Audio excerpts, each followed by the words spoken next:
aysan ahayn arrin saxa. Faarax Macalin gudoomiye ku-xigeenkii hore baarlamaanka Kenya ayaa sheegay in tallaabadaasi ay sii xoojinayso ururka Al-Shabaab. Maryan Maxamuud Barre magaalada Nairobi ku wareysatay waxayna ugu horreyn weydiisay inuu faahfaahiyo mowqifkiisa ku aadan ciidamada Itoobiya Soomaaliya ka howlgalaya. horta sidan amisana runtii oo dhabtane waxa weeyaan ciidamada Itoobiya inay amisom ku soo biiraan in ay shabaab sii xoojisa mooye wax ilaahay untii shabaab ka qabanaysa malaha. waxaan aaminsanahay ku talagalka uu ku taliyey in ay Itoobiya amisom ku biirto waxa weeyaan danta laga leeyahay in shabaab loo soo noqdo malaha. waayo shabaab ma jirin 2006 markay Itoobiya soo galaysay Soomaaliya oo occupation iyo xoog ku qabsanaysay. markay ku qabsatay ka damba unbaa shabaab aad ay usoo noolaatay. haatan al-shabaab dhabahan marka loo eego shacab ahaan ummadda Soomaalida ka soo horjeedaan dagaal adagna waa lagu qaaday oo si badan bay maartay dib u gaareen. midda kale dhalinyarada haatee isbedel weyn ayaa si joogta hadda u dhacaya. marka wax waqtigooda iska soo koobnaan laha baan anigu arkaya. laakiin hadda nidaamkan cusuban oo inay Itoobiya amisom ku biirto waxaan aaminsanahay inay al-shabaab new lease of life ay siinayso. ciidamada kale ajaanibtuba way joogaan oo dariska ku jira wadamada kale Afrika ku jira. waxaa ugu malaynaysaa in shabaabku dadka taageero kaga helayaan haddii Itoobiya ay wax ka qabanayso ama la leeyahay Afrikaankan kale iyaga ka ama waxun bay ka tarayaan.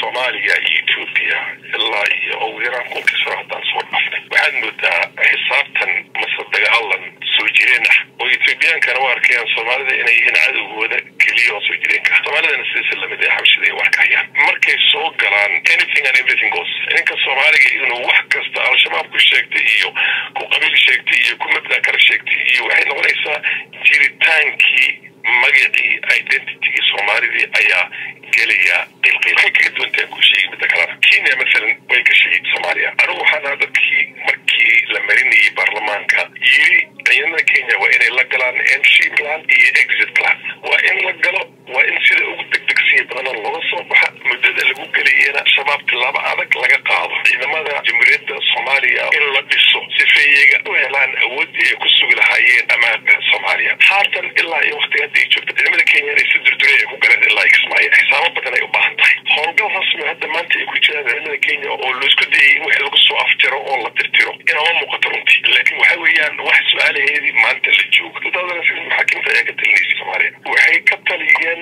7 bilood oo nabadii la sugay oo wadankii uu degay waxa si loo dhisay aanan caadi ahayn ku soo noqotay. soo gelitaankii ay soo galeen Itoobiya oo maxaakiimta aysanayeen ilaa ma Kismaayo iyo badamadoodii malahaas ku sii daayeen. haddana Itoobiya ka dib u soo noqdeen xamar bay degeen. midnimada marka meesha ay ka soo baxay weeyaan ku talagalkooda inay tirtiraan ma ahayn. al-shabaabna waxay ka xoogaysatay oo ka dhalatay Itoobiya weerarkii ay ku soo qaaday Soomaaliya 2006. maxaakiimtii asarnay kala duwanay bari waxaan dhahnay warnimankan hala xisaabtama waa moderates waa niman qaran doonaya waa niman Soomaalinimadii ku beeran tahay. haddii iyaga la kaalmeyn waayo waa ka duwan oo u arkay meesha inay noqoto goob muslim iyo dadka muslimka isku laayaan inay ka soo dhexbaxaan sidii ay noqotay al-shabaab sidii ku dhalatay. dowladda Soomaaliya oo kale oo marar badan aan weydiinay ciidamadan midowga Afrika waqtiyada ciidamada Soomaaliya lagu bedela waxay ka cabtaan wadankiina cashuur la qaadin dowladaha caalamkuna dowladii iyadoo ku meel gaar ka baxda dana saayadaan u taageerin. sidee ay kula tahay dadka Soomaalida ciidankooda qaranka Soomaaliyeed ay u dhisan karaan dadkana looga dhaadhicin karaa in dowladnimada iyo ciidanka iyagu ay dhisan karaan marka kaalmo caalami laga soo Soomaalidu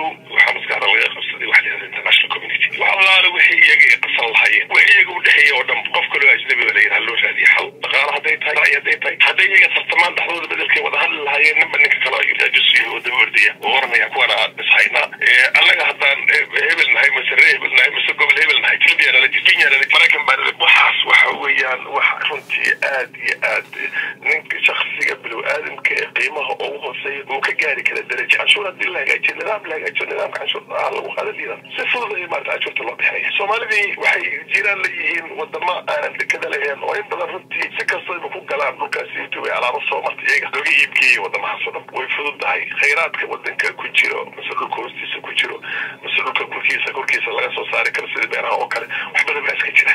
taa iyada Soomaalida u taala waayo anigu waxaan aaminsanahay hadda koornaan sheeg haddana aan ku sheegayo bas dowladda gobolka kamid ah noqdaan bas dadka quwadaha weynaa oo international community oo reer galbeed ah noqdaan wanaag maanta Soomaaliya loo hayo inay sharafteeda soo noqoto meesha ma jirto. gelitaanka ay soo gelaysa مثلا Itoobiya shaqaynaya maxay ahayd al-shabaab ku talagalkeeda waxa weeyaan in la sii xawaalaysta soomaaliya lala wareego marka loo kaco midayada weeyaan kaasi waxa uu Faarax Macalin gudoomiye ku-xigeenkii hore ee baarlamaanka Kenya oo magaalada Nairobi ugu waramayay Mariam Mahmoud Barre.